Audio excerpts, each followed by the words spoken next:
Hey, what's going on, my friends? It is Dave Sharpe. Welcome to Wake Up Legendary. I am stoked, excited about this episode because we're going to be learning about a unique niche, a unique approach, and talking to an amazing person. So let's not waste any time.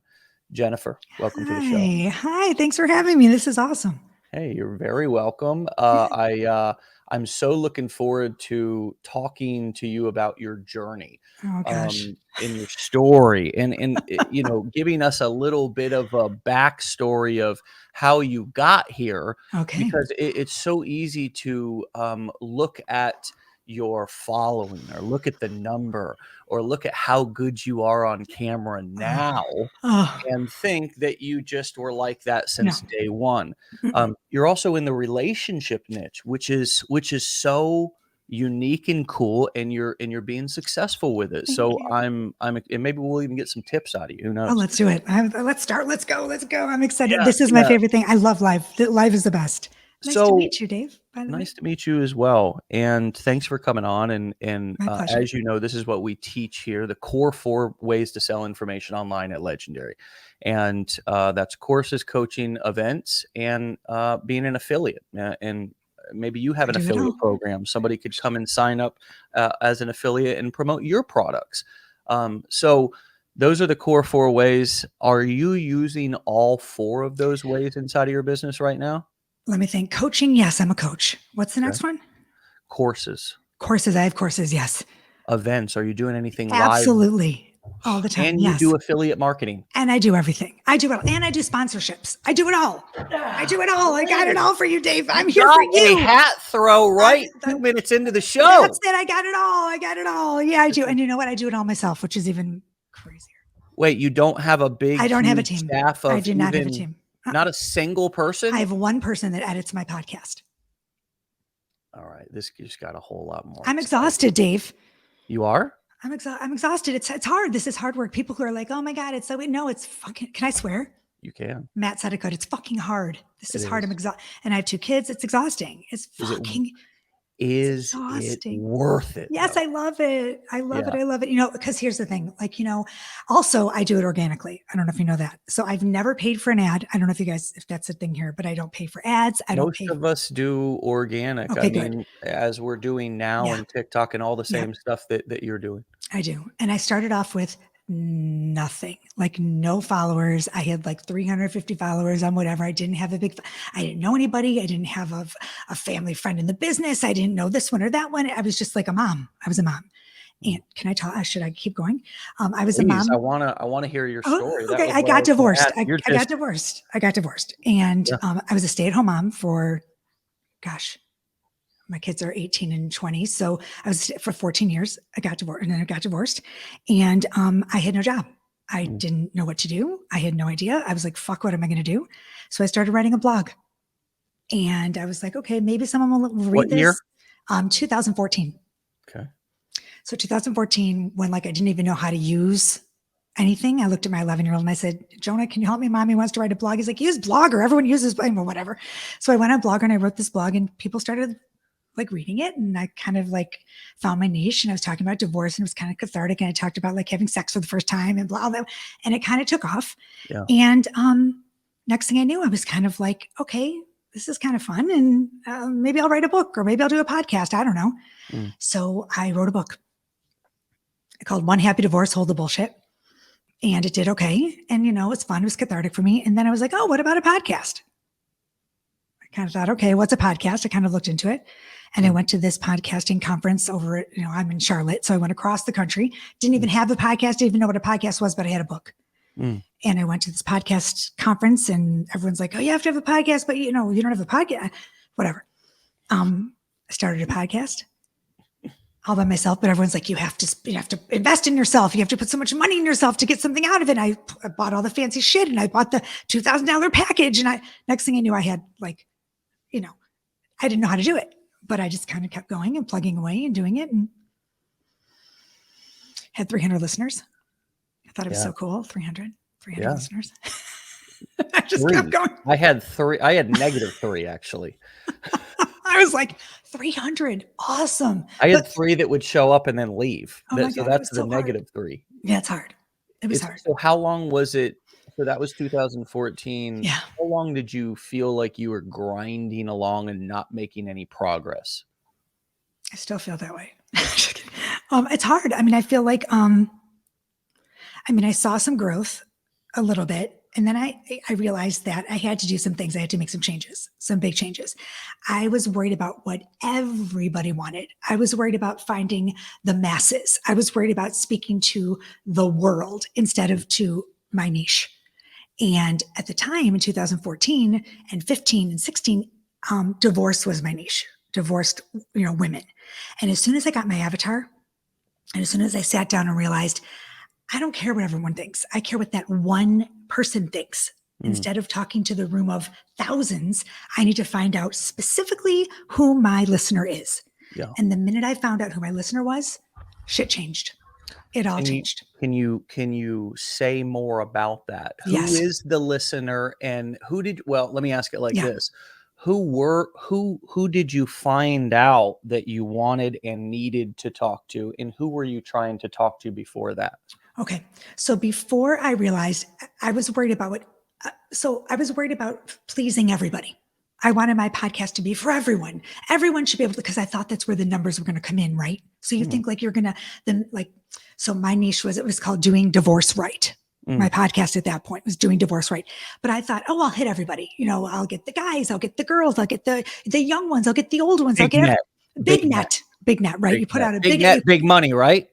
Well, that's what you think, because that's right. That's what you're told. That's what you're told. Right. That's what we see. Big numbers, million followers. They must be making tons of money, right? Bullshit. Right. Yeah. Right. But you know what? The minute I said to myself, wait a minute, I'm not finding that there. It's not specific enough. And I honed in and I sat down and I said, who is my listener? Who is really my listener?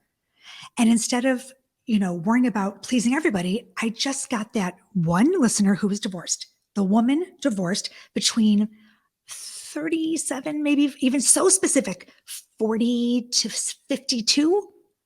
And I said, I'm going to talk to her. I'm just going to talk to her and see what happens. And all of a sudden, everything changed. I even got sponsors. I had a sponsor, I want to say 8 months into podcasting, because my niche was this small, right? So worthy.com, who sells engagement rings, they found me and they're like, oh my God, your niche is divorced women. That's bingo. We want you. And next thing I knew, I'm making money on my podcast. People are like, how do you make money on a podcast? How do you monetize? You monetize by having a niche this big, because that sponsor wants someone who's niche down, right?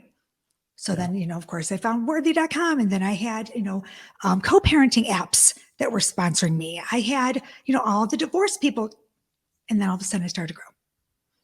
So that's and then I wrote another book, and that was, whatever. So it's just about being consistent. So you've also changed from doing divorce to doing relationships, right? So in other words, you've clarified your message and your audience. And one of the things that I teach inside of our Blueprints program, which is kind of our flagship, you go through we have a 15-day challenge, you go through that. Yeah. It's $7. If you love this, then you can invest in the Blueprints. If you don't, it's at least you got a taste and you got an appetizer. Oh my God, everyone should do it. Well, we had over 100,000 people do it last year, so it's not like people aren't doing it. A lot of people are doing it. I want to do it. Yeah, well, we'd love for you to do it. But one of the things that I teach in there is called the fishing formula, and it's kind of an 8-step process to marketing in the same way that you would approach fishing. And I hear you talking about those first 2 steps, which is clarifying the species that you're wanting to target, the person, the exact person, not just fish, right? We're not just going fishing. Right. We're going out to catch red grouper. And the next step is, where are those red grouper at? What body of water do they live in? Are they in freshwater or saltwater? Right. And then once I figure out where they're hanging out at, how can I chum the waters to get them coming? I can't just throw bait down. I got to chum the waters, get them stirred up a little bit. That's what my content is in my messaging. And what I hear you talking about is those first few steps where you were open to the idea to get more specific and even narrow your audience. And I've seen this done a couple of different ways, and it's really effective every time I see it done. One unique time that I saw it done was an ad by a nurse who was just talking about kind of side hustles and side gigs, and she was teaching some strategy on that. And she was like, attention nurses. So she was specifically calling out other nurses. But you know what was interesting? Of course, all those nurses felt like they were talking right to her. Right. Or she was talking right to them. Yeah. But also the comments were filled with, does this work for lawyers too? Would this work for doctors? Would this, so it's a unique when you narrow down, when you create an element of exclusivity, right? Almost like, hey, this is kind of exclusive for these people. What happens at the most exclusive restaurant in town? Everybody wants it. Everybody wants to get in. Everybody wants to get in. So it creates more desire. Absolutely. And our approach is always the same when we start. Throw a big net, don't want to leave any money on the table. And so we try to talk to everybody, and in turn we talk to nobody. Right? Absolutely. And then you also have to be able to pivot. So, which is what happened to me. I was doing divorce, right? And then my life started to change, right? So I was going through this divorce. And so I felt like I could really, relate to my listener. But then 5 years out of my divorce, I was like, I'm not feeling it anymore. And my listeners could tell. And another thing that I'm really big on is authenticity. So you have to be authentic with everything you're doing, which is why organic growth is so important to me and why I do everything myself. So everything you see on my social media is me.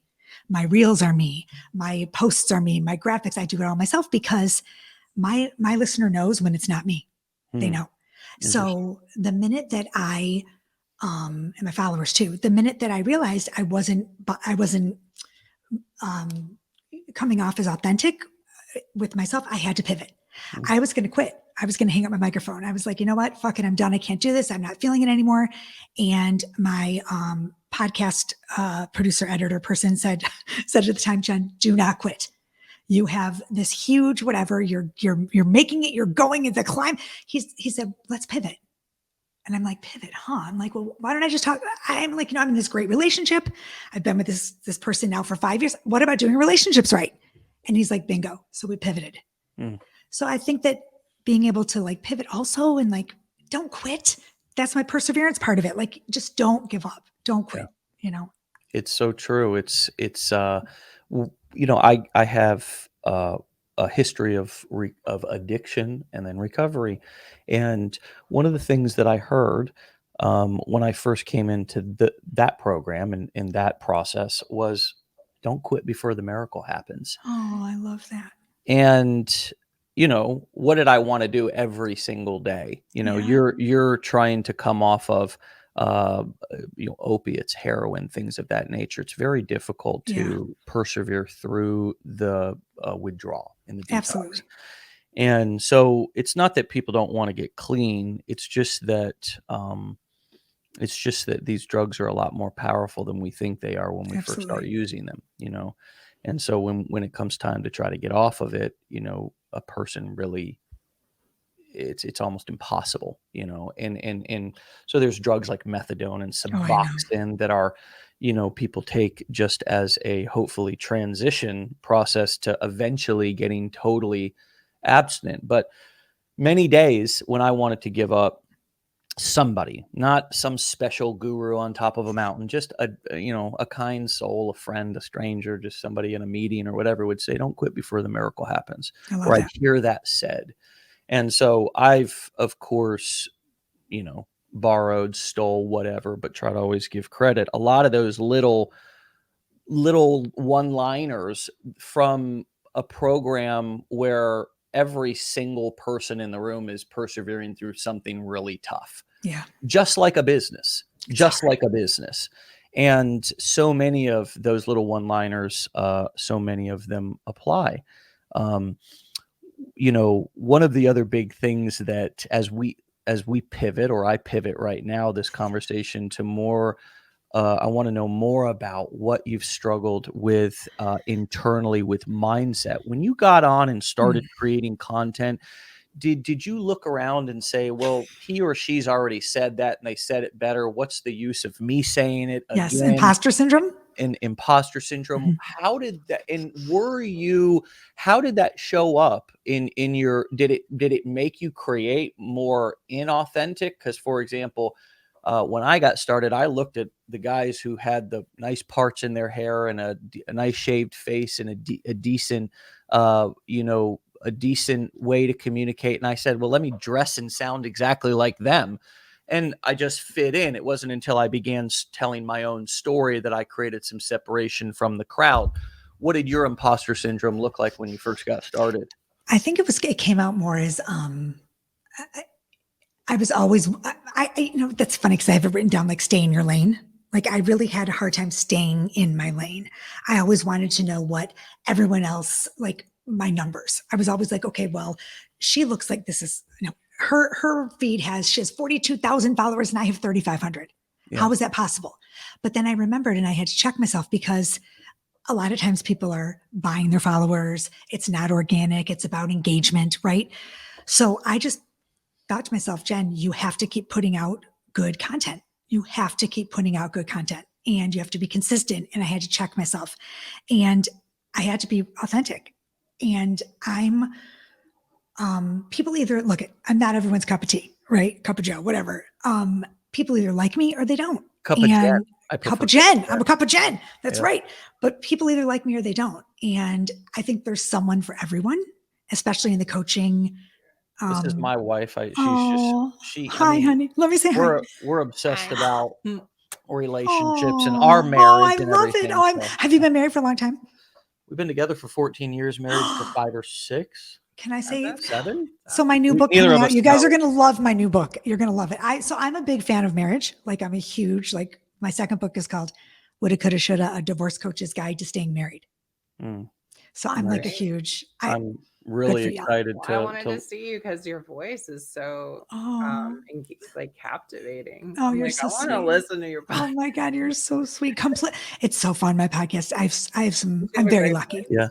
You can make me cry. So did you? You're so sweet. Nice to meet you, darling. So let me ask this: were you as confident as you are now? Oh, I pretended to be. People are like, oh, I love her energy. I love your voice. All this kind of stuff. What were you like this when you started, and how did you begin to get comfortable in your own skin? Right, which is really it's a great question. Which is our uniform, right? I mean, in entrepreneurship, I prove every day. I mean, I just pick a shirt up off the floor, literally. I swear to God, every day. I just pick a shirt up off the floor because then when the show's over, I put a tank top on. So I'm proving that what you wear doesn't matter, but it's about your uniform, the skin that we're wearing and how comfortable we feel in it. And my wife and other people on the show are making mention of that. So how do you believe, or what are some of the things that you did to feel more comfortable know the truth? In your uniform? Here's the truth. I am so insecure about I feel the most comfortable right here. It's very strange to me. I would rather this is so crazy. I would rather talk in front of 5 million people than 2. I don't know. This feels comfortable to me. I feel like I'm talking to you. I don't think about the fact that you have 55 million followers. I can't. Were you, I don't have 50 million followers. I only have a few thousand, right? Because, and we did more than 20 million in sales last year, made the Inc. 5,000. And you know what? That's amazing though. We've broken every single stereotype of what you have to do, what your company has to look like. You know what a CEO is supposed to do, how he's supposed to manage, don't you hate that? What he's supposed to do? What is it? You know what else? The other thing with me is that I've heard no. I tell people this. I've heard no more than a flat girl in a strip club. Like I swear to God, I have heard no. The word no to me is like it's soul crushing. But at the same time, for me, it's like, get up, let's go, let's do it. No is not the end game for me. I always get emotional when I talk about it. It's like it's the reason that I keep going. because I have to prove to my boys. Like, I quit everything when I was growing up. I quit everything when it got too hard, right? I was good at lots of stuff, but I was never fantastic at anything. So I quit because I didn't want to look stupid, right? Yeah. But now I'm like, fuck it. I'm not quit. I will not quit. I just won't. And I think that is a real mind shift that I'd invite everybody to welcome. And it's that kind of war mentality, right? Not to make light of that in any way, shape, or form with what's going on in the world, but it's like that total like self-preservation. Like, okay, wait, nobody's coming to save me. Like really getting, like really getting clear and surrendering to that, the weight of that if you don't do something, you are going to have the worst of what life has to offer, and nobody's going to stop to pick you up or carry you along. They're going to trample you, and that's the shitty ass reality It's awful. of the world. And that's why when you come across a good person or good people, you hold on to them and you don't let them go, because the world is wicked. It can be really evil. And so that sort of mentality of survival, that mentality of, wait a second, all these creature comforts that I think I have were just created by government and large corporations. And honestly, if I quit paying, they're going to stop serving. Yeah. So it's up to me. And I think one of the benefits that I had of dropping out of high school and not going into college was that at 14, I sort of disconnected from the matrix, left home, was out sort of on the streets, which sounds horrible, but in a way, it taught you a the lot. survival mechanism, that sort of self-preservation. Nobody's going to come and save me and do it for me, because, I'm here now, and doesn't matter how I got here. You got to show up. I'm here, and if I want this, and I'm going to stay here, and I'm going to do this, and I'm going to survive, I need to make some shit happen. And the world, school, college, in jobs, make us very passive, make us very compliant. And, we're afraid then to hurt anybody's feelings. We're afraid to be ourselves. That was my life story. And even more so, here's another one. We don't want to piss off like Facebook or TikTok, like, because they might ban us. And it's like, I got banned last week. Yeah. And here's on TikTok for some freaking video I did. Here's what I've been telling people is that these platforms don't have any feelings. They don't give a shit about you. You have to attack your marketing strategy as if it is a war plan, because Facebook at any moment, or TikTok, all that hard work that you did, if you're only relying on that one channel, and for some reason, some robot, does something and now it's gone, you have to have diversity. And you have to even have that kind of killer instinct to possibly even have had backup accounts created before it happened, in case, and get people to follow those accounts, because, hey, just wanted to put my backup account up because people's accounts are getting banned. And that should be a tip for all of you. Maybe not somebody with a more established. No, I need to do that too, because it's scary. It's scary. Very scary. It happens all the time. It's war for us entrepreneurs out here. And I think a lot of times we come into this game of entrepreneurship in capitalism, and we tiptoe around. We don't want to kind of hurt anybody's feelings, and we don't want to like make any noise. But it's the exact opposite. It's everything that you're explaining: becoming unapologetic, start making more noise, get more comfortable in my authenticity, cuss if I want to cuss, whatever, that creates. And then also planting my flag and saying, I'm going to take these 3 TikTok profiles. I'm going to diversify unapologetically. You're going to put things in place to protect your business. You have to. And I think that, especially when we come from being an employee and being kind of trained to be sort of passive and compliant and not really make too many waves. And sometimes when we even come from a family that right? A lot of this can go back deeper than that, where we still don't kind of want to speak up. People We're afraid pleasers. somebody's going to come over our Yeah, shoulder that and was smack me. the shit out of us. But finding our message and really taking ownership of our success and our failures, embracing them, is one of the biggest, I think it's one of the biggest things that we as entrepreneurs can do. So you explained in beautiful detail just now how Thank you. you are doing what you're doing for your sons, and how you don't want to fail. And I would invite everybody to find something that's so important to them, that like it makes you, and I don't want to be corny about this because I heard this a lot in MLM. If your why don't make you cry, it ain't strong enough. You know what I mean? But it's like, there's truth to that. There is, because I'm telling you, like, I sometimes, and look, here's the thing, like, I want to quit a lot.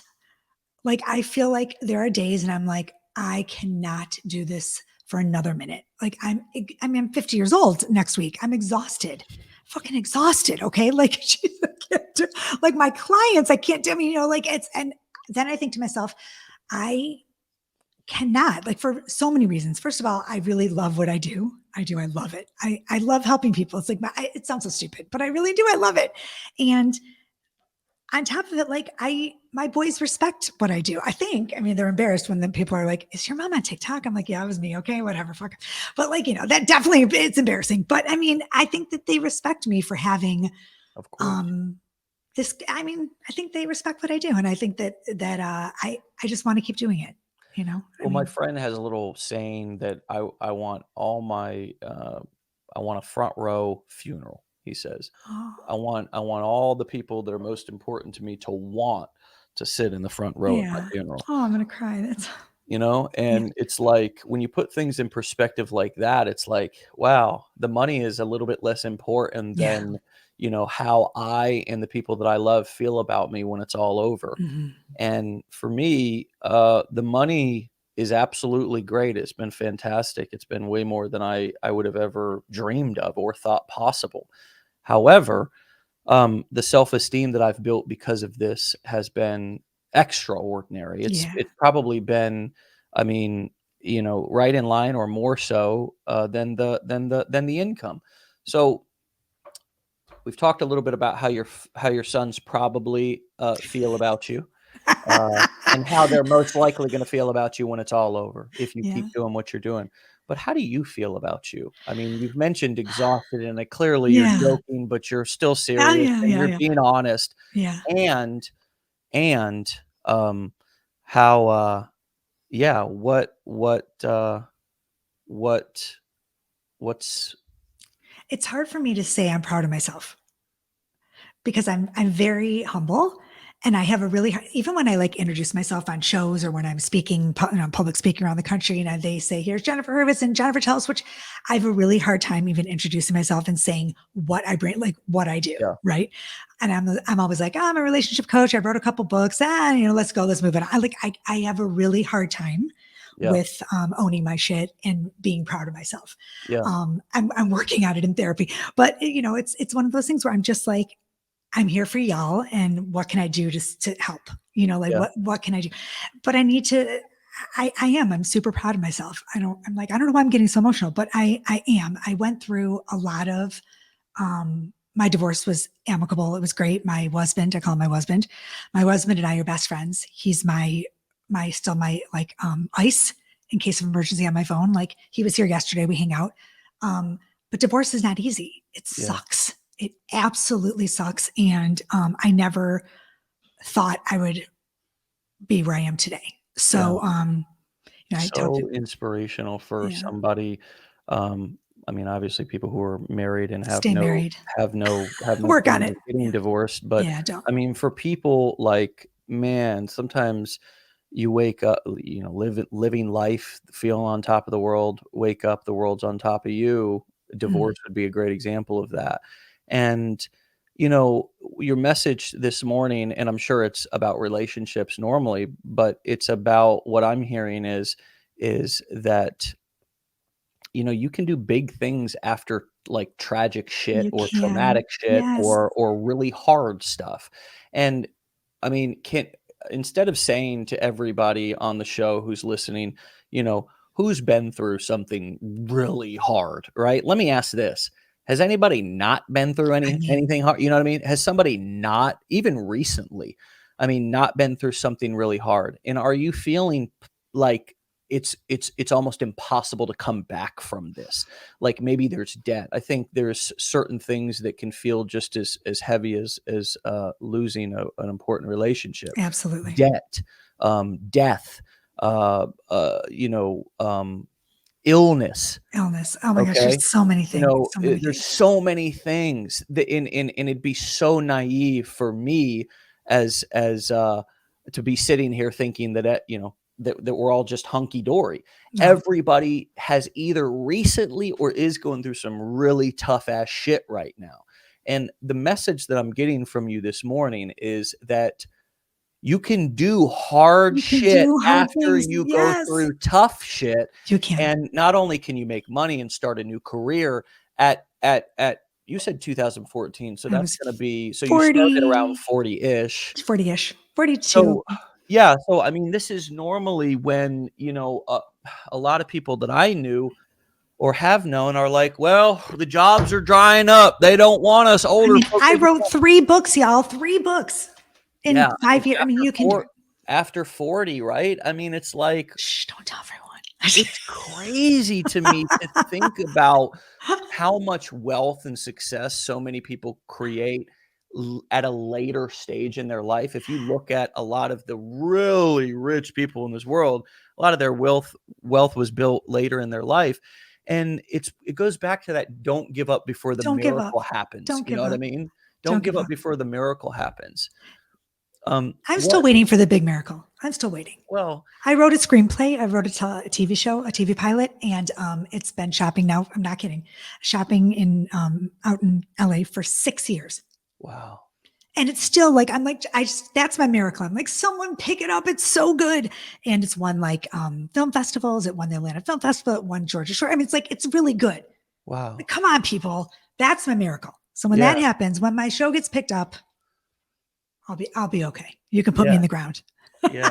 Wow. Well, Yeah. so could you talk a little bit before, you know, I lose you? Oh, Can you this talk is a little bit fun. about writing the book? Like Oh my God, I love it. most I'm of not even a our writer. Did you know that? I did. And I want you to Oh, tell us a little bit about it. yeah. Most of our clients come in and really are in that either brand new or are just kind of getting started or feeling like they want to start over. Maybe they Mhm, mhm. got involved in a couple of different things and felt overwhelmed, so they're starting over, Yes, overwhelming. whatever. But just getting into like there's so much nowadays about video. We're on video now. We've put up your TikTok and Instagram. It's Thank you. all You're so video, sweet. right? But it's like the strategy that was used for so many years and obviously still is writing, it's Yeah. blogging, it was article writing, I mean Don't stop magazines, writing, everyone. newspapers, things of Yeah, that right. nature. So would you talk a little bit about how you did that Mm. and like how did you write the book, like because that's such a cool thing. It's such a cool I've written a book or two myself and I have to and find your books. We'll do a swap. well, we sold it as like a free plus shipping thing in a Oh, that's sales cool. funnel, That's cool. right? But what I did was I took a lot of my content that I had previously Yeah, recorded yeah. and I Smart. transcribed it, Smart. and then I would edit that content, and so like 80% of the book was already done for me because all I did was just take a lot of the videos that I'd done on a certain topic, and again, like I said, transcribed it. So So smart what though. did that process look like for you? Well, for me, I write in a way it's called stream of consciousness. So it's my voice. And literally now that you've met me, if you read my books, you're like, oh my God, it sounds like I'm reading. It literally sounds like she's talking. Like I Mm, know Jennifer, this is her book. You could pick it off a shelf and be like, oh, this is Hurvitz. I get it. Right. So my first 2 books the first one was completely cathartic for me. It was just like spewing bullshit of like, one happy divorce. This is it. This is my life. It was so just blah. It was like word vomiting into a book, and it did really well. I mean, because it was talking about like, Real shit. real shit, like real shit. And then I kind of realized, oh crap, I maybe shouldn't have gotten divorced, and maybe this is the worst, because it hit me hard. Like I'm like, oh my God, now I'm divorced. Like, holy fuck, this is hell. So the second book is like, wow, if I would have known then what I know now, I probably would have stayed married. So the second one was on Oprah and Oprah's List and blah, blah, blah, and because it was really like, I mean, like a divorce coach telling you to stay married was kind of fucked up. Yeah. So it was good. But yeah, the process for me, this is going to freak people out. I write really fast, like really fast. Like when I'm ready to go, like I have ADD. So the hyper focus part of it works for me. It's the only part that's really good. And I write like 3 months, 4 months, I'm done. That's not normal, people. That's not normal. You're typing stuff out. I mean, I'm literally writing. Yeah. Yeah. I mean, you want to see ADD, girl? You've not seen ADD until you don't have the hyper focus part of it. I have the rest is the worst. I do, but working on a book or a project for 3 to 4 months would be an undertaking. It'd be an undertaking for sure. You know what I do? I like lock myself in a hotel room. I'm not kidding. And I can write it. I can write the first draft in like 2 days, 3 days. Yeah. I mean, that's nuts. It's crazy. It's crazy. It's not most authors, I would say, nowadays are not doing it like no, they're not. They're taking in this years. industry anyways. You know what I mean? They're doing more, not like you're an author. I mean, you're a writer. I'm not a writer like that. I'm a copywriter. Yes. But I'm not a writer because it's not really cathartic for me, like you explained. And I wanted to touch on one other thing. Yes, please. Your original blog post or your blogging was not done for the dollars. No. It was done. Said that you did it because you needed a place. Could you say more about that? Because we have a big hurdle with people now of saying to them, hey, look, people can sense when you're like just desperately trying to make a buck. Oh yeah, so no, you can't do that. You have to deliver value. We call it edutainment. I love that. I love that. Yeah. And we have to deliver something to them to get them. And what we mostly want to do is we want to educate them, because an educated person, it will buy. Yes. Whereas an uneducated person will just judge or prejudge and say, well, I don't need that, or that's stupid, or whatever. But I'm just so interested in any tips that you could give people to focus more on like just the content and the valuable things that they have to say. How do we, how do we be patient, but we still want to make money, and we also see other people around us making money. Okay. You don't have to solve this problem. No, but I totally get it, because I totally agree with you. Like even every reel that I post is a bit of information. I love that. It's an educated, it's like 4 tips on dating, blah, blah, blah, 5 tips on blah, blah, blah. Right. It's always, and it never has a call to action. Like it may at the end, like, follow for more, or it always is follow for more. And I have the same thing, but it's never like buy my DDD. Because what you're doing is I totally agree. You want to give people free little bits of educate. You want to educate them so they want more of what you're giving, and they stick around. And it's that like, no, trust factor, right? Yeah. So they like you. They're interested in what you're teaching. They're interested in what you have to offer. Then they trust you. They feel like they know you. Next thing you know, they're reaching out to buy your course, your 5-video course on dating tips, blah, blah, blah. Or they're reaching out for you to coach them, which that's how I get on. Most of my clients come off of TikTok or Instagram, because people see my reels, and it's not that I'm saying, come coach with me. I have coaching all day long. I'm not screaming from the rafters.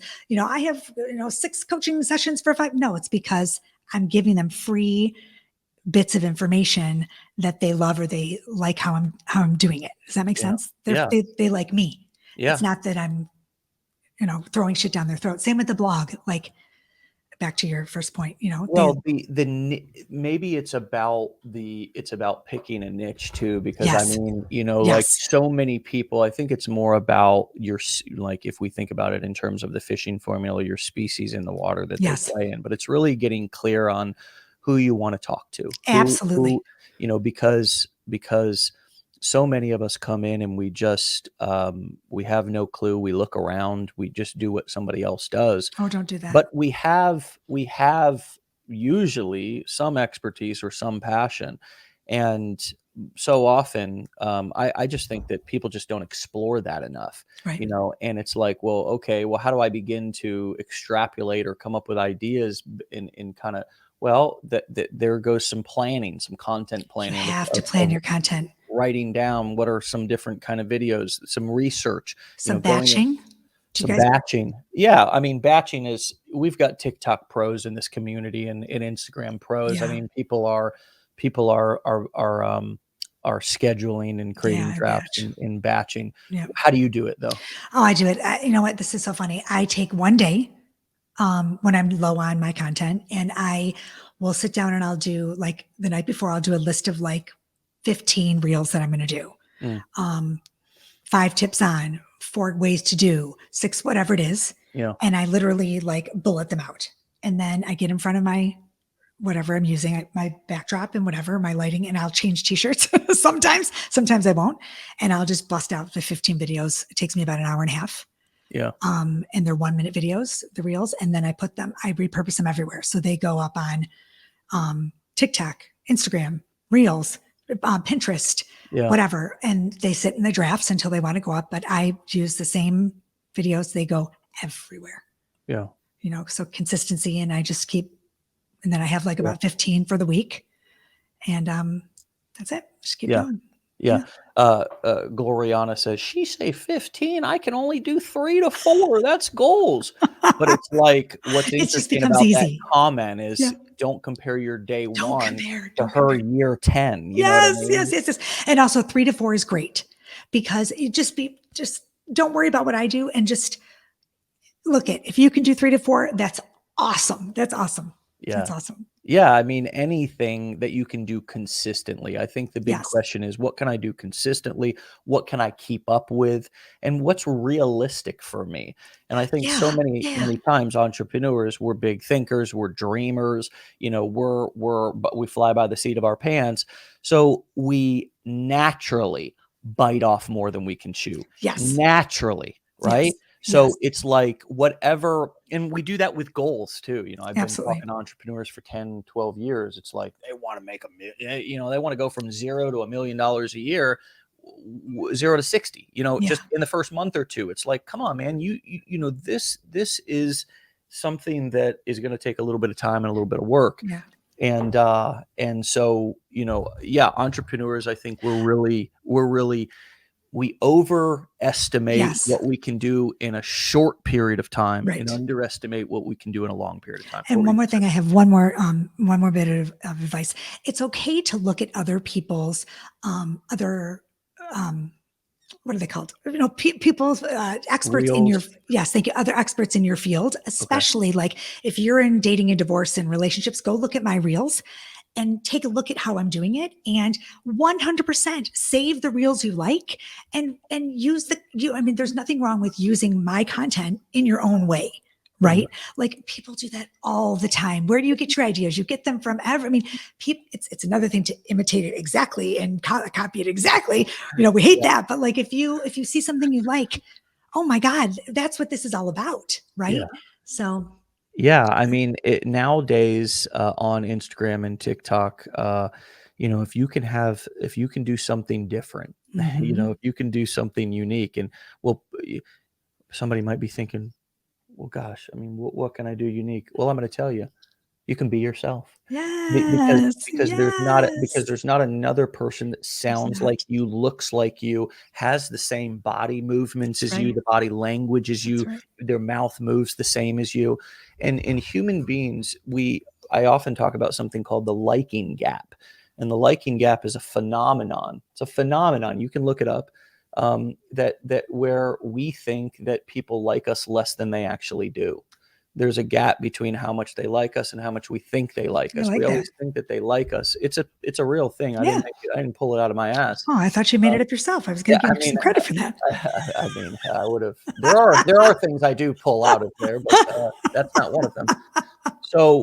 So when we put stuff out, it's like there's always going to be an automatic feeling inside that it wasn't good enough or nobody's going to like it, and it doesn't matter, I think, how successful you get, because you alluded to it earlier that you're still insecure. Absolutely. You're still, second guess, question, have Absolutely. anxiety. You mentioned ADD. I mean, I have that and more.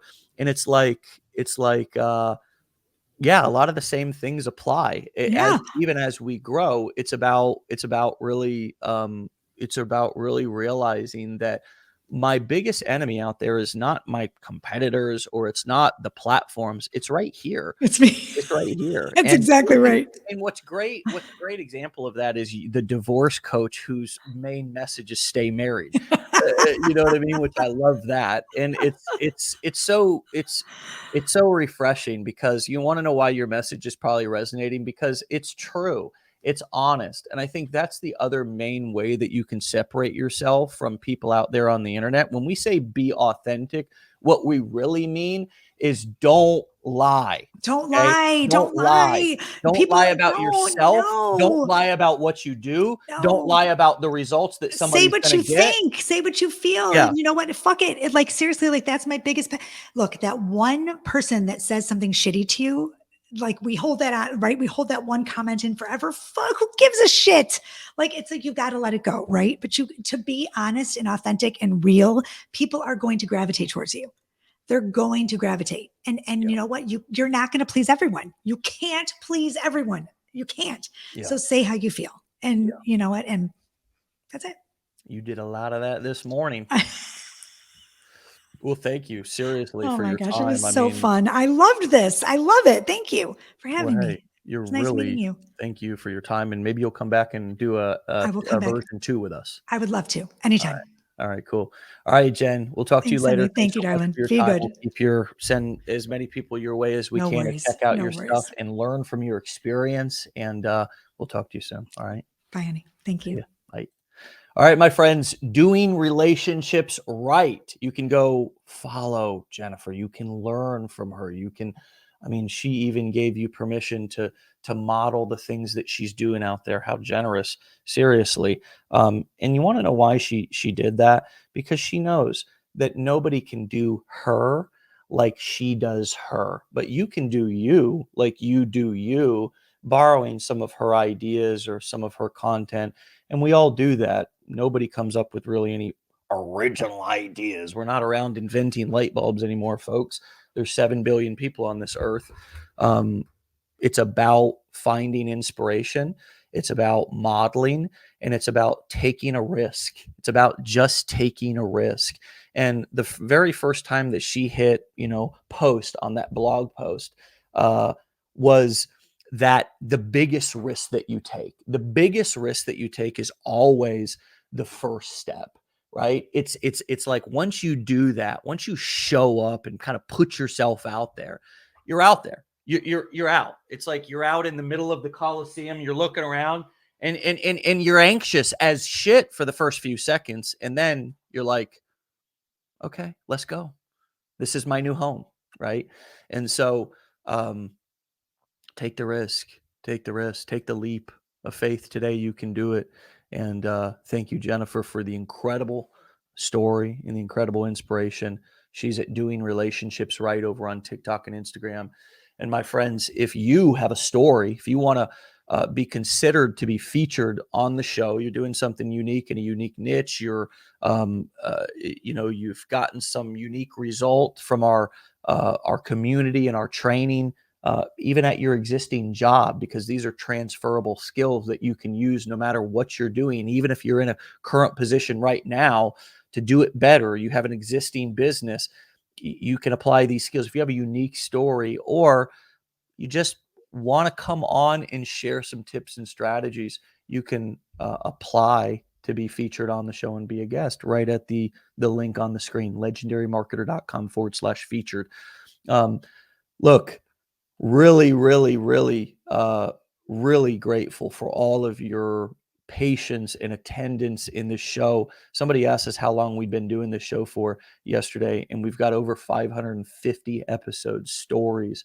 So if you ever think that you're short on support, you're short on information, there's nothing that we haven't covered, either inside of our training or right here on these Wake Up Legendary episodes. So don't be afraid to go back and binge listen to some if you need some extra inspiration, or you want to hear a different angle to a story. There's not a single person who's listening to this right now who can't find a story like their own inside of those Wake Up Legendary replays. And remember, you can also listen to this on podcast platforms as well. So you don't have to just listen on Facebook or YouTube.